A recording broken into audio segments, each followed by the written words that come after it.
స్టెమోపిటీ apply చేసిన వాళ్ళకి యాక్చువల్‌గా బయోమెట్రిక్స్ ఈమెయిల్స్ వస్తున్నాయి అది కదా! ఈ మధ్యన రీసెంట్‌గా. సో, నాకు ఇన్‌స్టాలో ఒక ఇద్దరు మెసేజ్ పెట్టారనమాట. ఒకళ్ళేంటంటే ఆర్ఎఫ్ఈ వచ్చింది. నాకు బయోమెట్రిక్స్ రాలేదని ఒకళ్ళు. బయోమెట్రిక్స్ అంటే ఇప్పుడు మోస్ట్ ప్రాబబ్లీ నేను 2, 3 న్యూస్‌లు కూడా దీని అంతే ఆ మెసేజ్‌లు వచ్చిన తర్వాత నేను కొంత సోషల్ మీడియాలో రీసెర్చ్ చేస్తే నాకు అర్థమైంది ఏంటంటే బయోమెట్రిక్స్‌కి పంపించేటువంటి ఈమెయిల్స్ గానీ, లేకపోతే ఫిజికల్ మెయిల్స్, లెటర్స్ గానీ మిస్ అవుతున్నాయని కొంతమంది పెట్టారు. తర్వాత కొంతమంది రావట్లేదని చెప్పి పెట్టారు. జనరల్‌గా ఇన్‌స్టాలో కూడా షేర్ చేసుకుంటుంటారు కదా! ఇవాళ నిన్ననో ఇన్‌స్టాలో ఒక పోస్ట్ చూసా. సో, స్టెమోపిటీ డినై అయిపోయిందంట. ఏంటి అంటే నువ్వు బయోమెట్రిక్స్‌కి అటెండ్ కాలేదు కాబట్టి రిజెక్ట్ చేశామని చెప్పారంట. మరి నా బయోమెట్రిక్స్‌కి సంబంధించిన ఈమెయిల్ రాలేదని చెప్పేసి అతను పోస్ట్ పెట్టాడనమాట. సో, అసలు ఏం జరుగుతుంది దీని గురించి? బయోమెట్రిక్స్ ఎందుకు రావట్లేదు? నిజంగా రావట్లేదా? ఈ పర్టిక్యులర్ డీటెయిల్స్ అన్నీ ఈ వీడియోలో మనం మాట్లాడుకుందాం. మీరైతే లాస్ట్ వరకు అయితే చూడండి. యాక్చువల్‌గా ఓపీటీ, స్టెమ్ ఓపీటీ, ఈఏడి ఎవరెవరైతే ఉన్నారో లాస్ట్ 3 ఇయర్స్ నుంచి అదే మొన్న డిసెంబర్ 2025 నుంచి వచ్చినటువంటి బయోమెట్రిక్స్ రూల్ అదైతే అందరికీ తెలిసిందే. ఇప్పుడు కంపల్సరీ వాళ్ళైతే బయోమెట్రిక్స్‌కి అయితే రమ్మంటున్నారు. ఓకే. బయోమెట్రిక్స్ మీకు ఎలా పంపిస్తారు అంటే ఫస్ట్ ఆఫ్ ఆల్ యూఎస్సిఐఎస్ వాళ్ళు పోస్ట్‌లో పంపించొచ్చు. అంటే మీ ఫిజికల్ అడ్రస్‌కి పంపించొచ్చు లేదా యూఎస్సిఐఎస్ వెబ్‌సైట్‌లో అప్లోడ్ చేయొచ్చు. సో, ఈ 2 రకాలుగా అయితే పంపిస్తారనమాట.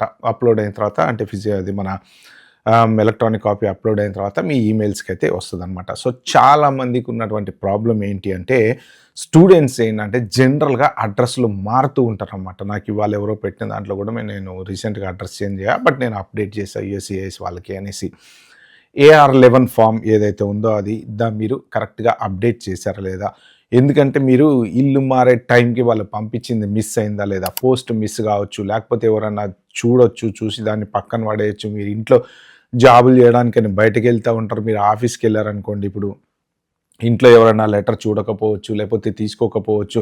ఒక రకంగా అలాగ మిస్ అయ్యేటువంటి ఛాన్స్ అయితే ఉంది ఒకటి. నెక్స్ట్ థింగ్ జనరల్‌గా డిజిటల్ కాపీ అనేది యూఎస్సిఐఎస్ అకౌంట్‌లో అప్డేట్ చేస్తారు. అప్డేట్ చేసిన తర్వాత మీరెళ్ళి జస్ట్ 2, 3 రోజులకు ఒకసారి రిఫ్రెష్ చేసుకొని చెక్ చేసుకుంటా ఉండండి.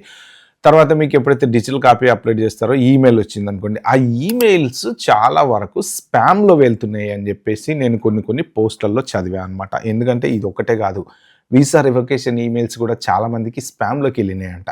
ఎందుకు అంటే వాళ్ళు ఏమన్నా అటాచ్‌మెంట్లు పెట్టినా, లేకపోతే ఇంకోటి పెట్టినా, లేకపోతే ఈ గూగుల్ మెయిల్ ఇచ్చా అనుకోండి జీమెయిలో, లేకపోతే కంపెనీ మెయిల్లో మీరు ఏమి ఈమెయిల్ ఇస్తున్నారో ఆ ఈమెయిల్‌కి ఇది ఏదైనా డిటెక్ట్ చేసినట్టు అనిపించింది అనుకోండి, ఇది కరెక్ట్‌గా సెక్యూరిటీ పరంగా చూసుకుంటే ఇది కరెక్ట్ యాక్టివిటీ కాదనో, లేకపోతే అటాచ్‌మెంట్ ఉందనో వాళ్ళు స్పామ్‌లోకి పంపిస్తే ఏంటంటే మనం వెళ్ళి స్పామ్‌లో 99% జనరల్‌గా స్పామ్‌లో చాలామంది చెక్ చేసుకోరు. ఎందుకు అంటే స్పామ్‌లోకి వెళ్ళింది అంటే అదేదో మనకి పనికిరాని ఈమెయిల్ అని అనుకుంటాం అన్నట్టు. కానీ ఒక్కొక్కసారి వెరీ ఇంపార్టెంట్ ఇంటర్వ్యూకి సంబంధించినటువంటి ఇప్పుడు క్లయింట్ ఎవరైనా ఫోన్ చేశారనుకోండి, ఇది యాక్చువల్‌గా ప్రాక్టికల్‌గా జరిగింది. మా ఫ్రెండ్‌కి క్లయింట్ ఫోన్ చేశారంట. నేను నీకు అది కన్ఫర్మేషన్ ఈమెయిల్ పంపిస్తాను. నాకు రిప్లై ఇస్తే నేను నీ సీవీ క్లయింట్‌కి పంపిస్తాను అంటే 2 డేస్ వెయిట్ చేసిన తర్వాత నో రిప్లై అని అప్పుడు మళ్ళీ అది మన ఏజెంట్‌కి ఫోన్ చేస్తే నేను ఎంబటనే పంపించాను నీకు ఈమెయిల్. నువ్వు రిప్లై ఇవ్వలేదు. ఆ పోస్ట్ వేరే వాడికి వెళ్ళిపోయిందనమాట. Full upset అయిపోయాడనమాట. ఏంటి అంటే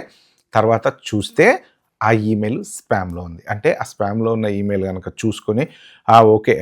అప్పుడే కన్సెంట్ ఇచ్చింటే సీవీ క్లయింట్‌కి పంపించుండేవాడు. ఇంటర్వ్యూ అయిపోయి ఇతనికి జాబ్ వచ్చేదో ఏమో తెలీదు కదా మన సిచ్యువేషను. బట్ అలా స్పామ్‌లోకి వెళ్ళడం వల్ల అవతల పక్క వాళ్ళు ఏమనుకుంటారంటే మనం రెస్పాండ్ కాలేదు అనుకుంటారనమాట. That's exactly what is happening with the USCIS. ఒకవేళ మీరు for any reason physical copy వస్తుంది అని చెప్పి ఈమెయిల్స్ చెక్ చేసుకోకుండా ఉన్నా, లేదు మీ అడ్రస్ సరిగ్గా లేకుండా రాంగ్ అడ్రస్‌కి వెళ్ళినా, లేకపోతే అడ్రస్‌కి వచ్చినటువంటి లెటర్ ఎవరైనా మిస్‌ప్లేస్ చేసినా, లేదు మీకు ఈమెయిల్ రాకపోయినా, వచ్చిన ఈమెయిల్ స్పామ్‌లో ఉండి చూడకపోయినా, మీకు వాళ్ళు ఇచ్చినటువంటి ఏదైతే బయోమెట్రిక్స్ ఆ పర్టిక్యులర్ అపాయింట్మెంట్ షెడ్యూలింగ్ టైం దాటిపోతే వాళ్ళు ఏమనుకుంటారంటే ఇంకా మీరు రెస్పాండ్ కాలేదు కాబట్టి వాళ్ళు మీ కేసుని డినై చేసేటువంటి ఛాన్స్ ఉందన్నమాట. సో, మెయిన్ చూసుకోవాల్సింది ఏంటంటే మీరు కాన్సన్ట్రేటెడ్‌గా మీ ఈమెయిల్ చెక్ చేసుకోండి. అడ్రస్ కరెక్ట్‌గా ఉందా లేదా చూసుకోండి. ఒకవేళ తేడా ఉంటే AR11 ఫామ్ మళ్ళీ ఫిలప్ చేసి పంపించండి. సో, ఇవన్నీ ఎప్పటికప్పుడు చెక్ చేసుకుంటూ ఉండండి. ఇవన్నీ కాకుండా కూడా ఇంకా నాకు కొంత అర్థమైనటువంటి విషయం ఏంటంటే అక్కడిక్కడ పోస్టులలో వాళ్ళు మెన్షన్ చేసింది మిస్ అయ్యేటువంటి ఛాన్స్ కూడా ఉంది. వాళ్ళు పంపించాను అనుకొని పంపించకపోయి ఉండొచ్చు యూఎస్సిఐఎస్ వాళ్ళు. అలాంటి సిచ్యువేషన్లో ఏంటంటే మీకు ఓన్లీ వన్ ఆప్షన్, మీరు యూఎస్సిఐఎస్ వాళ్ళని కాంటాక్ట్ చేసి జరిగింది చెప్పటం, ఈ ఎవిడెన్స్ అనేది నాకు ఈమెయిల్ రాలేదని స్క్రీన్ షాట్ తీసి పెట్టడమో లేకపోతే ఏదైనా ప్రూఫ్ పెట్టడమో, సో అంతకన్నా చేయగలిగితే ఇదేం లేదు. కానీ మిస్ అయినాయి అని కూడా కొంతమంది పోస్టులలో అక్కడిక్కడైతే పెట్టారనమాట.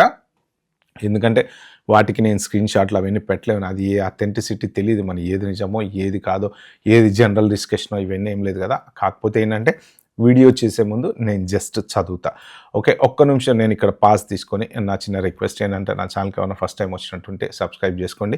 చాలామంది చూస్తున్నారు వెళ్ళిపోతున్నారు కానీ ఎవరు సబ్స్క్రైబ్ అయితే చేసుకోవట్లేదు. సో ప్లీజ్ మీరు మంచి మంచి ఇంపార్టెంట్ వీడియోస్ నా దగ్గర నుంచి మీరు కావాలి అంటే మాత్రం ప్లీజ్ సబ్స్క్రైబ్ చేసుకోండి. అలాగే ఒక చిన్న లైక్, ఇంపార్టెంట్ ఇన్ఫర్మేషన్ ఇస్తున్నారు కాబట్టి మీరు ఒక లైక్ ఇస్తే, లైక్లు ఎక్కువ ఉంటే యూట్యూబ్ అందరికీ ఫార్వర్డ్ చేస్తే ఇంక మనం టాపిక్లోకి వెళ్ళిపోదాం.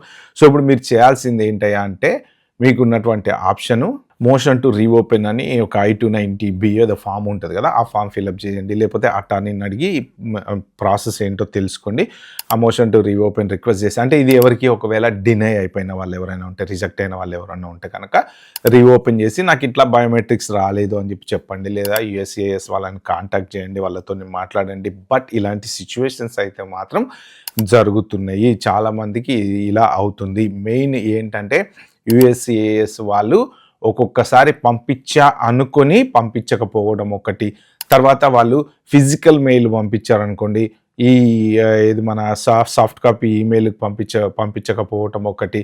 అలాంటి సిచ్యువేషన్స్లలో మీకు ఒక కాపీ వచ్చింది, ఇంకొక కాపీ రానప్పుడు మీరు దానికోసం వెయిట్ చేస్తూ ఇది చూసుకోకుండా రెస్పాండ్ అవ్వలేదు అనుకోండి, వాళ్ళు ఏమనుకుంటారంటే ఓకే ఇంకా మీరు రెస్పాండ్ కాలేదు కాబట్టి మీ కేసు ఫస్ట్ పెండింగ్లో పెడతారు, పెండింగ్ నుంచి తర్వాత రిజెక్షన్లోకి వెళ్ళిపోతుంది అనమాట.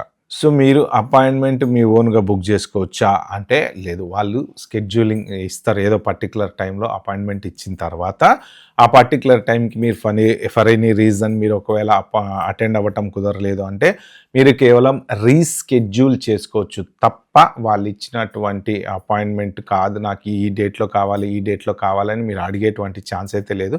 మీరు అప్లై చేసిన తర్వాత వాళ్ళు ఆటోమేటిక్గా వాళ్ళు బయోమెట్రిక్స్ ఏదో ఒక టైంకి పర్టికులర్ టైంకి మీకు ఏఎస్సి ఆఫీస్కి రమ్మని చెప్పేసి పంపిస్తారు. సో దాన్ని బట్టి మీరు అప్లికేషన్ సపోర్ట్ సెంటర్కి వెళ్ళేసి మీ బయోమెట్రిక్స్ ఇస్తే సరిపోతుంది. అక్కడ పెద్ద టెన్షన్, చాలామంది భయపడుతూ ఉన్నారు, బయోమెట్రిక్స్ అడిగారని ఏదో జరిగిపోతుంది. ఏం ఉండదండి, మన ఫోటో అప్డేట్ చేస్తాం, వాళ్ళకి కావాల్సిన. కాకపోతే ఏంటంటే మీ I-94 కాపీ ఒకటి తీసుకొని వెళ్ళండి, డాక్యుమెంట్స్ అన్నీ పర్ఫెక్ట్గా ఏమైనా కావాల్సిన పాస్పోర్ట్ అవి అన్నీ జాగ్రత్త తీసుకొని వెళ్ళండి. సో మెయిన్ చూసుకోవాల్సింది మాత్రం ఖచ్చితంగా స్పామ్ ఈమెయిల్. చాలామంది చూసుకోరు, స్పామ్ ఈమెయిల్ చూసుకోకపోవడం వల్ల చాలామందికి ఇలాగే మిస్ అయినాయి, తర్వాత రియలైజ్ అయ్యారు అరే స్పామ్లోకి వెళ్ళిపోయిందా అని చెప్పేసి. సో ఈ పర్టికులర్ వీడియో చేయడానికి రీజన్ కూడా అదే అనమాట. నాకు 2-3 మెసేజ్లు పెట్టారు, సార్ ఆల్టర్నేట్ ఏమన్నా ఉందా, నన్ను అటార్నీ కన్సల్ట్ అవ్వమంటారా అదా ఇదా అని చెప్పేసి. మీరు మెయిన్ అడ్రస్ చేంజ్ ఒకటి మాత్రం జాగ్రత్తగా చూసుకోండి. మీరు అడ్రస్ మారితే చేంజ్ చేశారా లేదా అదొకటి చూసుకోండి. స్పామ్ ఈమెయిల్ చూసుకోండి. తర్వాత యూఎస్సిఐఎస్ అకౌంట్లో ఎప్పటికప్పుడు చెక్ చేసుకుంటూ ఉండండి. ఓకే ఫ్రెండ్స్, టెన్షన్ అయితే పడకండి. మోస్ట్ ప్రాబబ్లీ జనరల్గా జరుగుతున్నాయట ఇలాంటివి. మిస్ అవ్వడం అనేది కూడా జరుగుతుందట, రాకుండా కూడా ఉండే ఛాన్సెస్ కూడా ఉన్నాయి. వాళ్ళు ఏమనుకుంటారంటే పంపించాము మీరు రెస్పాండ్ కాలేదు అనుకొని చెప్పి మీ కేసుని డినై చేస్తారనమాట. ఇలాంటి సిచ్యువేషన్స్ కూడా జరుగుతూ ఉన్నాయి అని చెప్పేసి నేను సోషల్ మీడియాలో చదివాను అనమాట. సో కాబట్టి మీకు ఒకవేళ మీకు డౌట్ వచ్చి ఇంకా రాలేదు అని అంటే మాత్రం మీరు ముందే యూఎస్సిఐఎస్ వాళ్ళని కాంటాక్ట్ చేయండి, నాకు ఈమెయిల్ రాలేదనో లేకపోతే ఏదో ఒక ఆప్షన్ అయితే చూసుకోండి. టెన్షన్ అయితే పడకండి. Okay, bye, have a good day.